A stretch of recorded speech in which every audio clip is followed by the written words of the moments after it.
Professor José Roberto, mais um, conversando sobre literatura. O autor da vez, nós destacamos aqui, elencamos com base no meu livro Clássicos da Literatura, uma iniciação.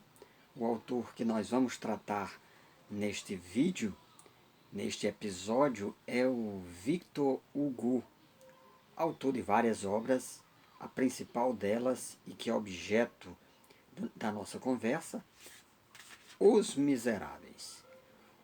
Victor Marie Hugo nasceu em 26 de fevereiro de 1802. É um escritor francês. Além de célebre escritor, também ensaísta, ele se tornou conhecido por algumas das suas publicações, sobretudo pela sua defesa da humanidade. Ele era um humanista. E um dos livros, um pequeno livro da autoria do Victor Hugo, que poucas pessoas conhecem, mas que é um livro extremamente importante, é O Último Dia de um Condenado. Foi através desse livro que ele se tornou conhecido.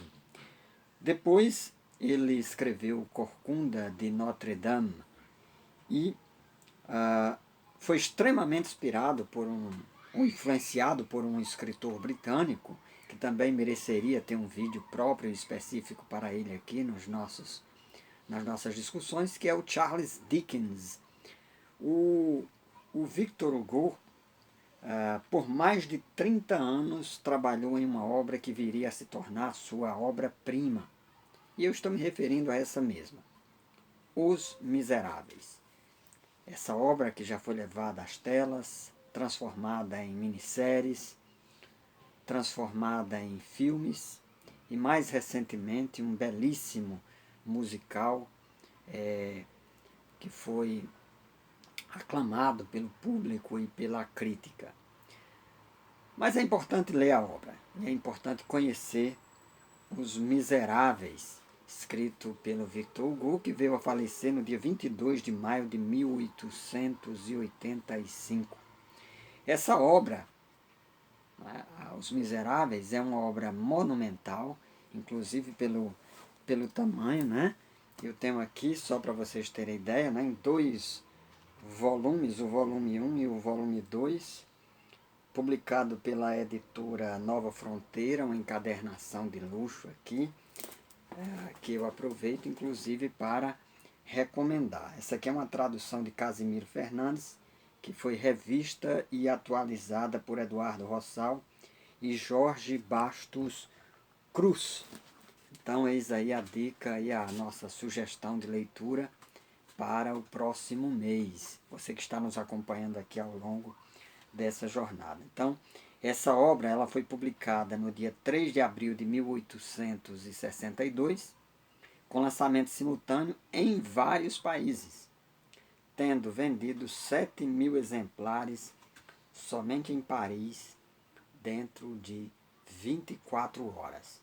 Então, o Victor Hugo já foi um dos primeiros autores a experimentar o fenômeno do best-seller, de se tornar vendável e reconhecido em vida. Né? Então, a narrativa se desenvolve a partir da vida de Jean Valjean, o Valjean, um condenado posto em liberdade até os seus últimos dias e que recebe uma condição de liberdade, uma condicional, como se diz. E ele faz bom proveito dessa condicional. Essa obra é uma obra bastante interessante porque esse personagem, Jean Valjean, ele vai ter como contraponto um outro personagem da narrativa, que é o Javert. E o Javert é aquele que representa a lei, é aquele que representa a ordem, é aquele que representa o próprio progresso dentro dessa percepção idealizada. Enquanto que o Jean Valjean é a representação da graça, da misericórdia e do perdão. Então, isso porque nessa narrativa, logo que o Jean Valjean recebe a sua condicional e é posto em liberdade, ele é recebido, acolhido, ele é acolhido por um religioso, por um frade, um religioso, alguém que lhe dá acolhida e alguém que lhe recebe no seu próprio lar, no próprio compartimento da paróquia, por assim dizer. E ele, na sua perspectiva de liberdade, mas ainda muito confuso, ele resolve roubar os talheres daquele religioso e foge no meio da noite, sendo que ele é pego pelos policiais, pelas autoridades, e é trazido de volta, e esse religioso, de forma graciosa, de forma generosa, recebe aquele homem, acoberta a sua culpa, e diz inclusive às autoridades que havia sido presente, dádivas que ele havia concedido a aquele homem. Depois que as autoridades saem, ele traz um discurso para aquele fugitivo, dizendo que ele havia sido alvo de um ato de graça, de um favor, e que ele estaria, portanto, responsável ou responsabilizado a levar essa graça adiante. E o Jean Valjean leva isso muito a sério.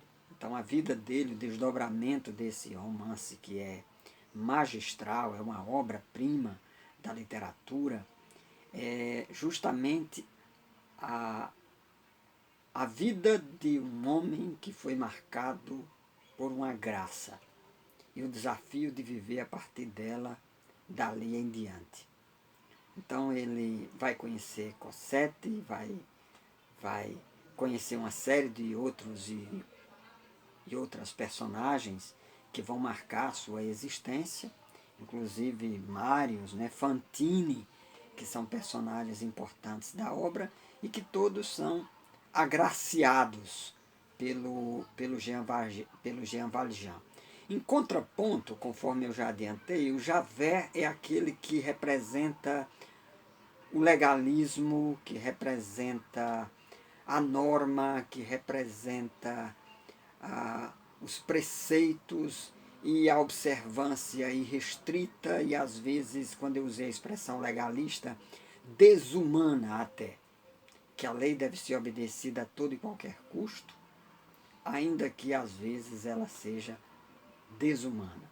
Então, esse é um dos pontos centrais da obra e que nos remete à figura de todos aqueles e aquelas, desde Antígona, né, até pensar nos casos mais contemporâneos de pessoas que vivem a partir desse ato de graça, de misericórdia, de perdão, que são movidas pela sensibilidade, pela humanidade e, ao mesmo tempo, essas pessoas são perseguidas por aquelas que não veem outras coisas em suas vidas ou diante de si que não seja regras, leis e normas.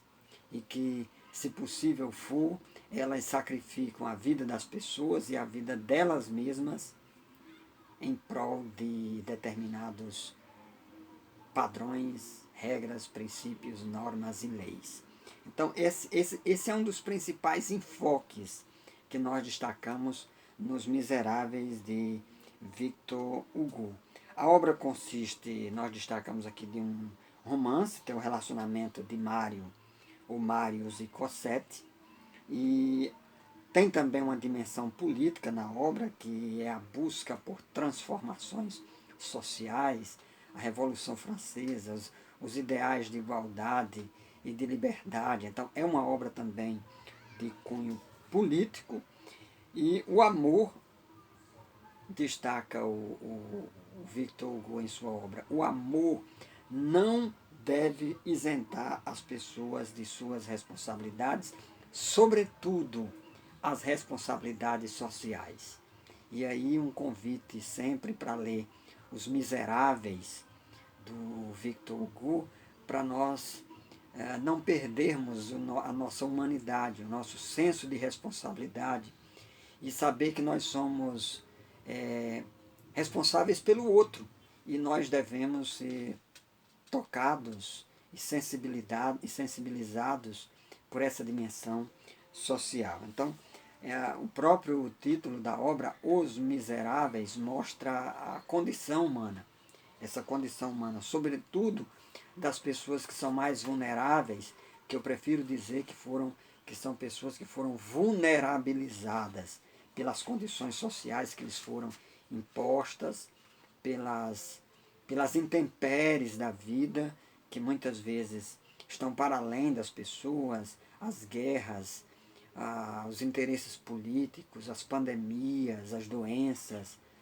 né? As disputas e as batalhas humanas, tudo isso altera, né, as condições essenciais da existência, favorece o desemprego, favorece a miséria e a pobreza. Então, contrariando essa lógica da meritocracia, inclusive, que é tão defendida hoje, Os Miseráveis mostra que, para além da meritocracia, deve existir a nossa disposição para a solidariedade, para ajudar o próximo, para sentir a dor do outro. Então, eu destaquei aqui para a nossa leitura um trecho, né, que é justamente esse trecho que mais me toca, que é justamente um trecho inicial da obra, no qual o Jean Valjean é alcançado pela graça e pela generosidade do religioso, do bispo, né? E diz assim: Monsieur Bienvenu aproximou-se com a presteza que lhe permitia sua idade avançada. Ah, então voltou? Exclamou olhando para Jean Valjean. Estimo muito vê-lo, mas então dei-lhe também os castiçais, que são de prata como o resto, com o que pode obter uns 200 francos. Por que não os levou juntamente com os seus talheres? Ou seja, o bispo religioso disse: você levou apenas os talheres? Por que não levou também os castiçais de prata que eu também lhes dei? Na verdade, ele não havia dado. Isso aqui foi uma forma de ele mostrar às autoridades que estavam prendendo o Jean Valjean que ele não estava fazendo nada de errado, né? Então, e voltando-se para os soldados, acrescentou, diz mais adiante: os senhores podem retirar-se. Os soldados afastaram-se. Jean Valjean sentiu-se como quem vai desmaiar. Olha só o que é que a graça, o perdão e a misericórdia é capaz de fazer com as pessoas. O bispo aproximou-se dele e disse-lhe em voz baixa: não se esqueça, jamais se esqueça que me prometeu empregar este dinheiro para tornar-se um homem de bem, um homem bom.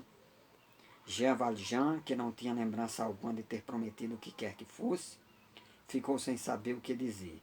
O bispo carregara nas palavras que proferiu e retornou com solenidade e disse: Jean Valjean, meu irmão, lembre-se de que já não pertence ao mal, mas sim ao bem. É sua alma que acabo de comprar.